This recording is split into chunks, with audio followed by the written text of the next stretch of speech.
Bueno, ahora bien, con respecto a la broca, en este caso tiene pues 9 dientes. Si en este caso la fuerza que está ejerciendo contra la roca pues se va a dividir entre esos 9 dientes y que a su vez va a pasar a la broca. Primero calculamos en sí la fuerza, este tipo de fuerza para ver cuál es el caso crítico. Lo que hicimos fue mandarlo como si estuviese haciéndolo a 30 grados. Luego de calcular esa fuerza a 30 grados, pues la dividimos en X y Y para tener un momento flexión y luego pues ya en el caso del Excel tenemos todos los datos tanto del material como la geometría, ¿sí? Y aquí pues empezamos a calcular lo que es el factor de tamaño, carga, temperatura, confiabilidad, etcétera, que necesitamos.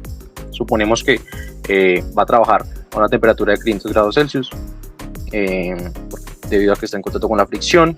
Calculamos de acuerdo a la geometría del sigma A, el K sub t también lo sacamos de acuerdo a las condiciones de lo que está sometida, y pues de ahí ya el cálculo de S sub n, Q, etcétera, ya salen debido a las fórmulas, tanto sigma A, sigma M, sigma prima, y por último el cálculo de SE o sigma E, que en este caso representa al factor corregido, ¿sí? Y pues aquí ya tenemos el diagrama de Goodman modificado y los diferentes casos de falla. Pues en donde más va a dar, porque pues recordando que el factor de seguridad es lo que tenemos lo que tenemos disponible sobre lo que vamos a usar. En este caso lo que vamos a usar siempre es OZ. Entonces están los diferentes tipos de casos. Está caso 1, caso 2, caso 3 y por último caso 4. En este caso el caso 3 sería pues el más crítico, que es cuando forma un ángulo de 90 grados. Y eso es todo, gracias. El proceso de diseño bajo la teoría de Goodman modificado para una pieza de una máquina de construcción implica varias etapas clave. Se deben recopilar datos detallados sobre las cargas a las que estará sometida la pieza durante la operación, incluyendo cargas estáticas, dinámicas, así como también factores como vibraciones, impactos y ciclos de carga. Basándonos en las cargas y las condiciones de operación identificadas, se selecciona un material adecuado que cumpla con los requisitos de resistencia, durabilidad y otras propiedades necesarias para la aplicación específica. Se identifican las condiciones de funcionamiento del sistema, como también las condiciones y factores que afectan las propiedades de los materiales. Se precisa que el diseño debe ser conservador. En este caso tenemos en cuenta todos los factores, tanto de carga, de superficie, de factor de temperatura, factor de confiabilidad, para poder hacer un diseño acorde. Se utiliza software de ingeniería para modelar la geometría de la pieza y para validar también las ecuaciones teóricas, como en este caso con Excel. La teoría de Goodman modificado se utiliza para evaluar la fatiga cíclica de la pieza, considerando tanto las cargas estáticas como las dinámicas. Se calcula la vida útil esperada de la pieza en función de su diseño. Además también el material y cuáles van a ser las condiciones de carga normales de funcionamiento. Con base en los resultados del análisis de elementos finitos y la aplicación de la teoría de Goodman modificado, se realiza un ajuste en el diseño de la pieza para mejorar su resistencia a la fatiga y prolongar su vida útil, sin comprometer su funcionalidad. Se realizan los diagramas, los cuales van a depender de los 4 casos seleccionados, y asimismo se va a documentar todo el proceso de diseño, incluyendo los análisis de resultados, es decir, de esas pruebas de ensayo, como también la selección de los materiales más adecuados. Bueno, acá podemos ver el esquema de cálculos en Excel para el factor de seguridad según Goodman modificado para la pieza de un engranaje del sistema de engranajes planetario. Se deja en claro que las casillas en verde son aquellas casillas que van a poderse modificar y van a alterar el resultado del factor de seguridad. Para este caso se establece que va a ser un acero ICSAE 4320.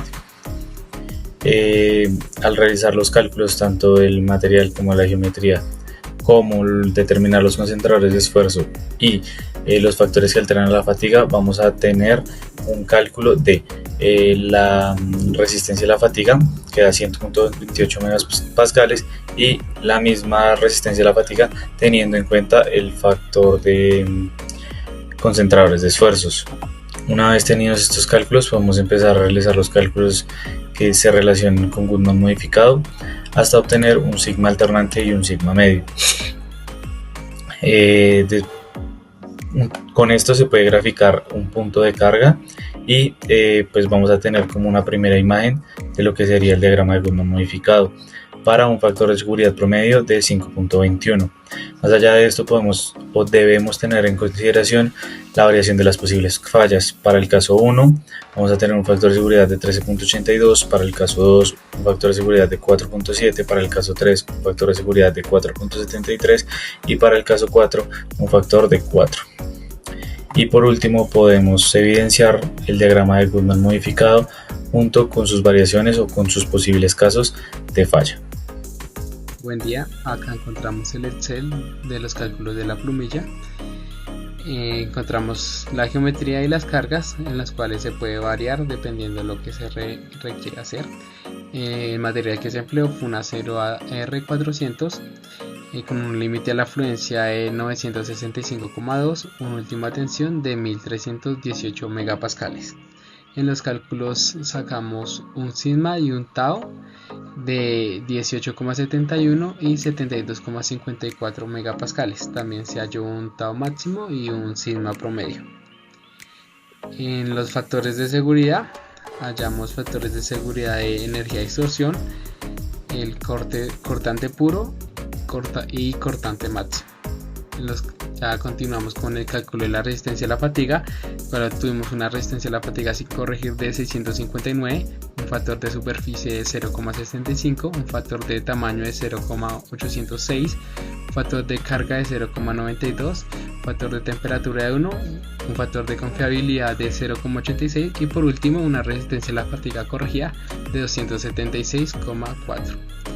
Encontramos ya los cálculos para el diagrama de Goodman.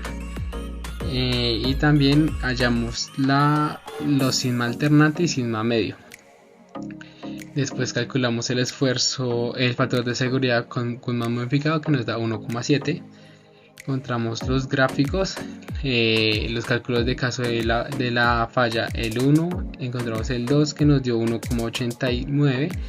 En el caso 3 nos dio un factor de seguridad de 1,79.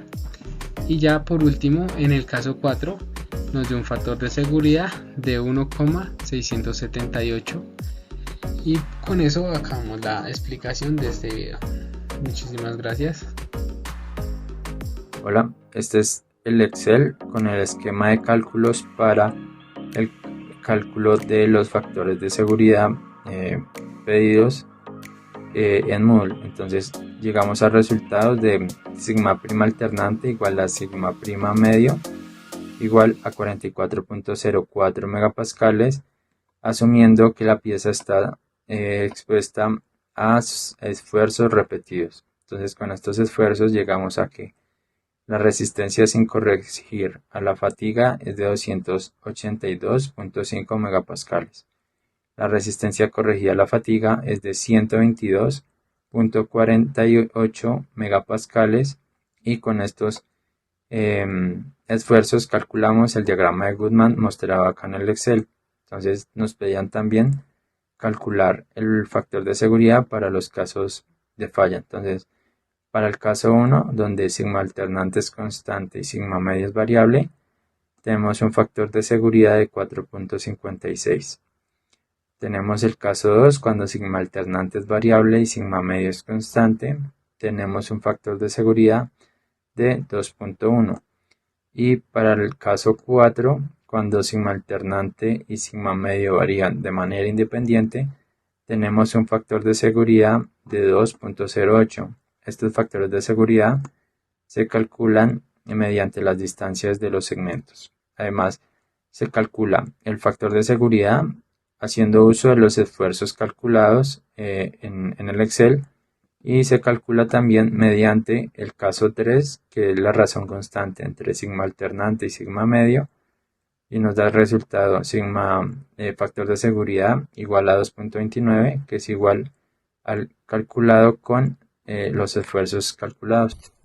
Bueno, tenemos que tener en cuenta que la máquina está diseñada y construida en conjunto.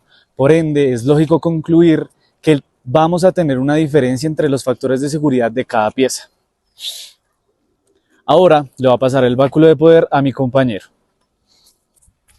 Ahora bien, ahora que tengo este báculo de poder, vamos a explicar el por qué no es lo mismo el perforar un ladrillo como este, es un material, a pesar de que es duro, es frágil, a un material como por ejemplo podemos ver acá, como lo son las rocas. En este caso, el suelo siempre tiende a tener diferentes tipos de minerales y la mayoría de veces el suelo que contiene un mayor porcentaje de arcilla tiende a ser pues, más difícil de perforar.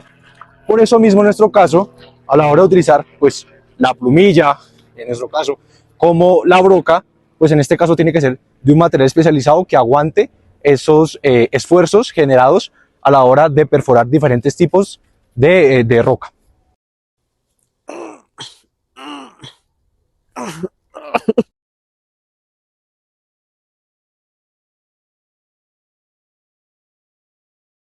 Una vez hemos realizado los cálculos para identificar cuáles son las cargas a las cuales vamos a estar sometidos, vamos a determinar que vamos a estar sometiendo la máquina a esfuerzos normales y cortantes, los cuales se van a transmitir desde la plumilla hasta lo que es el brazo y asimismo a la base.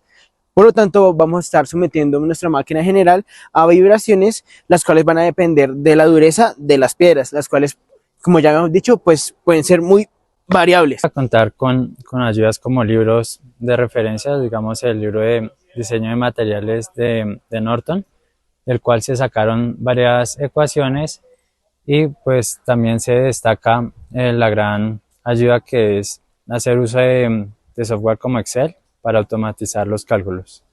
La estimación de los materiales fue validada por el factor de seguridad.